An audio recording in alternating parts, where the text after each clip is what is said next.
بسم اللہ الرحمن الرحیم۔ حضور نبی کریم صلی اللہ علیہ وسلم کے اعلان نبوت پر آپ صلی اللہ علیہ وسلم کی مخالفت کرنے والا سب سے پہلا شخص حقیقی چچا ابو لہب تھا۔ اس شخص نے ایک طرف تو آپ کی ولادت کی خوشی میں اپنی لونڈی صوبیہ کو آزاد کیا، لیکن دوسری طرف اعلان نبوت پر پہلی ہی دعوت مجلس میں حضور نبی کریم صلی اللہ علیہ وسلم کی شان میں گستاخی کا ارتکاب بھی کیا، اور پھر اس کا سارا گھرانہ ہی پیغمبر اسلام کی شان اقدس میں گستاخیوں پر اتر آیا۔ پھر جب اللہ کی طرف سے رشتہ داروں اور قرابت داروں کو دین کی دعوت دینے کا حکم ہوا تو نبی کریم صلی اللہ علیہ وسلم نے کوہ صفا پر چڑھ کر خاندان قریش کو آواز دینا شروع کی، اے بنی فہر، اے بنی عدہ، یہاں تک کہ سب کے سب اکٹھے ہو گئے۔ حتیٰ کہ اگر کوئی آدمی خود نہیں جا سکتا تو اس نے اپنا قاصد بھیج دیا کہ دیکھیں کیا معاملہ ہے۔ غرض سارے قریش جمع ہو گئے، ابو لہب بھی آ گیا۔ اس کے بعد آپ صلی اللہ علیہ وسلم نے فرمایا، تم لوگ یہ بتاؤ، اگر میں یہ خبر دوں کہ ادھر وادی میں شاہ سواروں کی ایک جماعت ہے جو تم پر حملہ آور ہونا چاہتی ہے تو کیا تم مجھے سچا مانو گے؟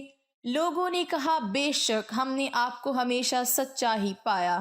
لہٰذا آپ صلی اللہ علیہ وسلم نے فرمایا، اچھا تو میں تمہیں ایک سخت عذاب سے آگاہ کرنے کے لیے بھیجا گیا ہوں جو دشمن کے حملے سے کہیں زیادہ خطرناک ہے۔ اس پر ابو لہب نے کہا، تو غارت ہو، نعوذ باللہ، کیا تو نے ہمیں اس لیے جمع کیا ہے؟ اس پر سورۃ تبت یدا ابی لہب نازل ہوئی کہ ابو لہب کی دونوں ہاتھ غارت ہوں اور وہ خود بھی غارت ہو۔ ناظرین، در حقیقت نبی کریم صلی اللہ علیہ وسلم کے بارے میں ابو لہب کا موقف روز اول سے ہی، جبکہ ابھی قریش نے اس طرح کی کوئی مخالفانہ بات سوچی بھی نہیں تھی، یہی رہا۔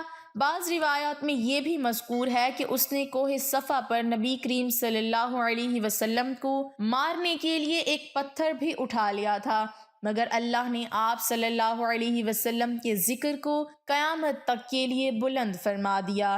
قیامت تک حضور صلی اللہ علیہ وسلم کی تعریف بیان ہوتی رہے گی، آپ صلی اللہ علیہ وسلم پر درود و سلام بھیجا جاتا رہے گا، کیونکہ آسمانوں پر اللہ اور اس کے فرشتے آپ صلی اللہ علیہ وسلم پر درود و سلام بھیجتے ہیں۔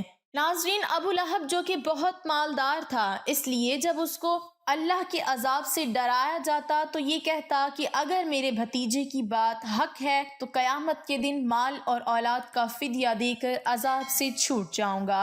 ابن اسحاق کی روایت میں ہے کہ جب جمیل کو خبر ہوئی میرے اور میرے شوہر کے بارے میں یہ صورت نازل ہوئی ہے تو ایک پتھر لے کر آپ صلی اللہ علیہ وسلم کو مارنے کے لیے دوڑی۔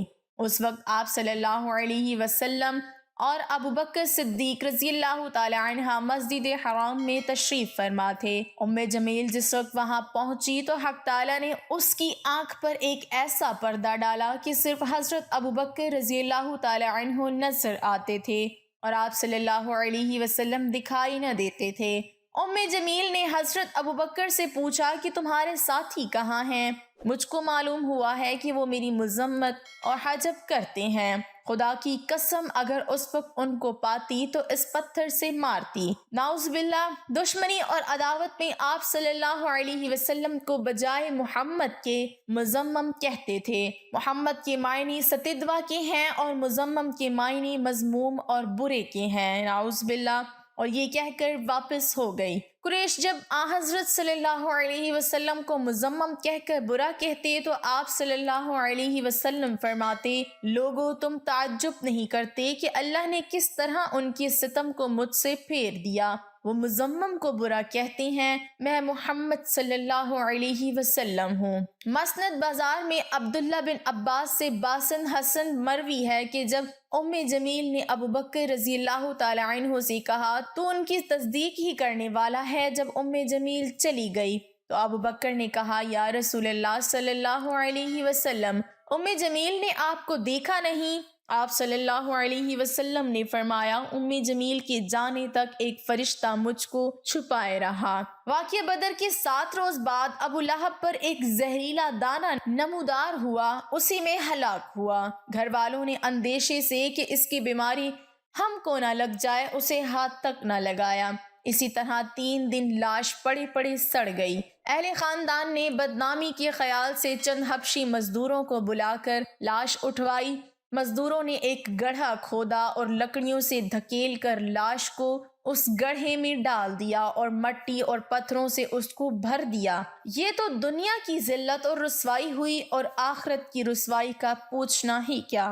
ناظرین گرامی، سن 2 ہجری رمضان المبارک کے مہینے میں ابو سفیان کی قیادت میں ایک تجارتی قافلہ واپسی کے سفر میں شام سے مکے کی طرف رواں دواں تھا۔ اس قافلے میں 1000 اونٹ تھے اور ان پر 262 کلو سونے کی مالیت کا ساز و سامان پیدا ہوا تھا۔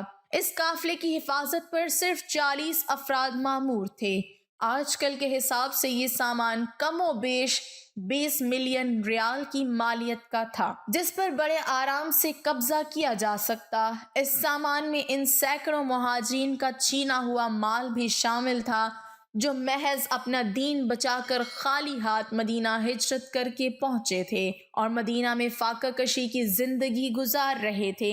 ان کے لیے یہ بڑا زرعی موقع تھا کہ کسی طرح اس قافلے پر حملہ کر کے اس سامان پر قبضہ کر لیں اور اپنی معاشی حالت بہتر بنائیں۔ ادھر اہل مکہ کے لیے اس مال سے محرومی زبردست فوجی، سیاسی اور اقتصادی مار کی حیثیت رکھتی تھی۔ اللہ کے رسول صلی اللہ علیہ وسلم کی طرف سے اعلان ہوا کہ قریش کا قافلہ مال و دولت لیے چلا آ رہا ہے، اس لیے نکل پڑو، ہو سکتا ہے کہ اللہ تعالیٰ اسے بطور غنیمت تمہارے حوالے کر دے۔ اس کام کے لیے کسی پر روانگی کے لیے زور نہیں ڈالا گیا، نہ اس میں شمولیت کو ضروری قرار دیا گیا۔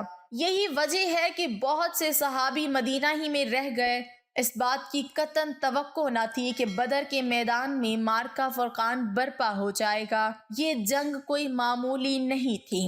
اس جنگ میں بلا شبہ کفر اور اسلام کے درمیان مکمل طور پر ہمیشہ کے لیے صحیح فیصلہ ہو گیا۔ ناظرین، اللہ کے رسول صلی اللہ علیہ وسلم نے طلحہ بن عبید اللہ اور سعید بن زید رضی اللہ تعالی عنہم کو قافلے کے حالات کا پتہ چلانے کے لیے شمال کی جانب روانہ فرمایا۔ انہوں نے آپ صلی اللہ علیہ وسلم کو قافلے کے بارے میں اطلاعات فراہم کی۔ ابو سفیان بھی بے حد چوکنا تھا۔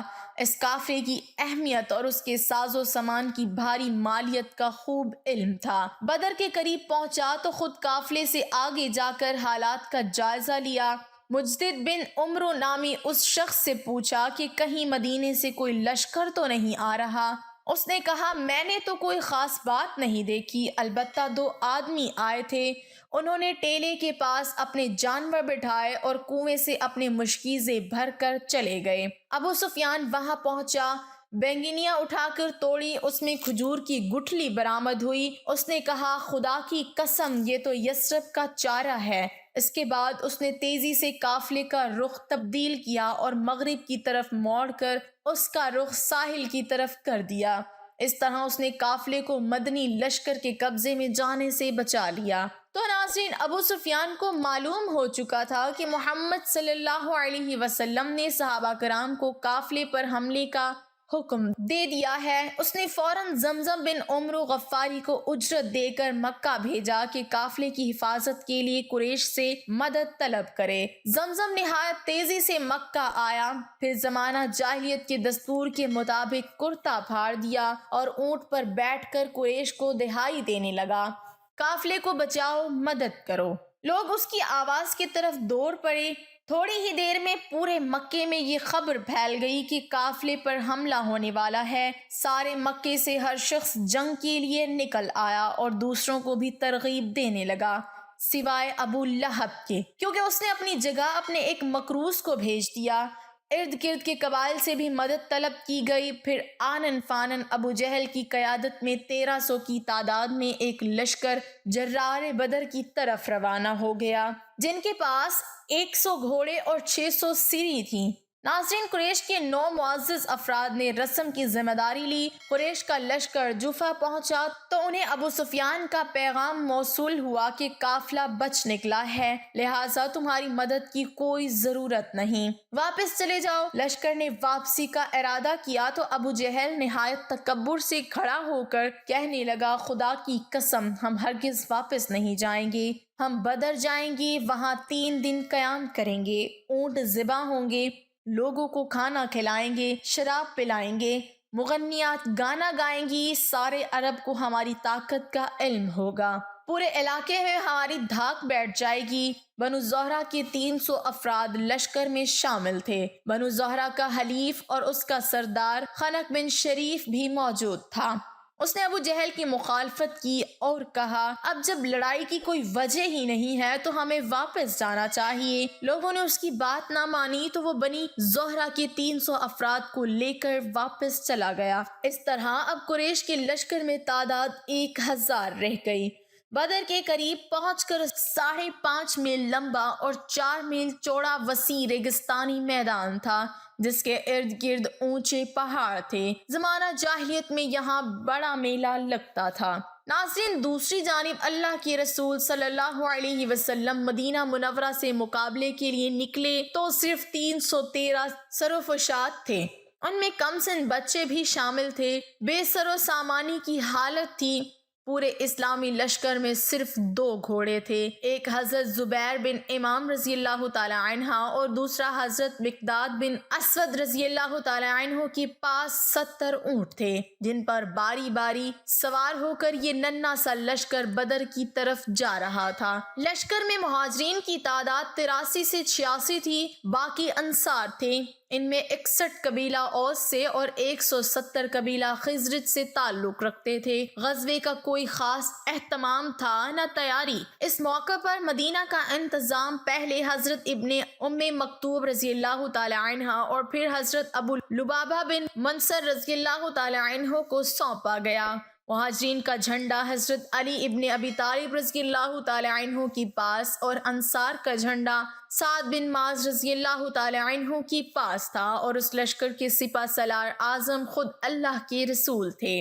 ناظرین، ابھی آپ صلی اللہ علیہ وسلم بدر کے راستے ہی میں تھے کہ قافلے اور لشکر کو اطلاعات مل گئیں۔ آپ صلی اللہ علیہ وسلم نے یہ معلومات ملنے کے بعد حالات کا گہرائی سے جائزہ لیا۔ مسلمانوں کا لشکر ہر جنگ کے بہت چھوٹا تھا، سامان حرب بھی پاس نہ تھا، مگر آپ صلی اللہ علیہ وسلم نے ایک ایسا ناگزیر قدم اٹھانے کا فیصلہ کیا جو شاندار شجاعت و بصالت کا آئینہ دار تھا۔ آپ نے سربکف ہو کر کفر سے ٹکرانے کا فیصلہ کر لیا، کیونکہ اگر مکی لشکر کو اسی طرح چھوڑ دیا جاتا تو اس کی فوجی ساخت کو بڑی قوت پہنچتی، پورے علاقے میں اس کی دھاک بیٹھ جاتی، اور ابو جہل جیسا دشمن اسلام سے بعید نہ تھا کہ وہ آگے بڑھ کر مدینے پر بھی حملہ کر دیتا۔ ناظرین، اللہ کے رسول صلی اللہ علیہ وسلم بدر کی طرف تشریف لے جا رہے تھے۔ آپ نے راستے ہی میں اعلیٰ کمان کا اجلاس طلب فرمایا، اپنے ساتھیوں سے مشورہ کیا اور ان کی رائے دی۔ آپ صلی اللہ علیہ وسلم کے ساتھی کتنے جانثار تھے، آپ کے ایک اشارے پر اپنی گردن کٹوانے کے لیے بے تاب رہے۔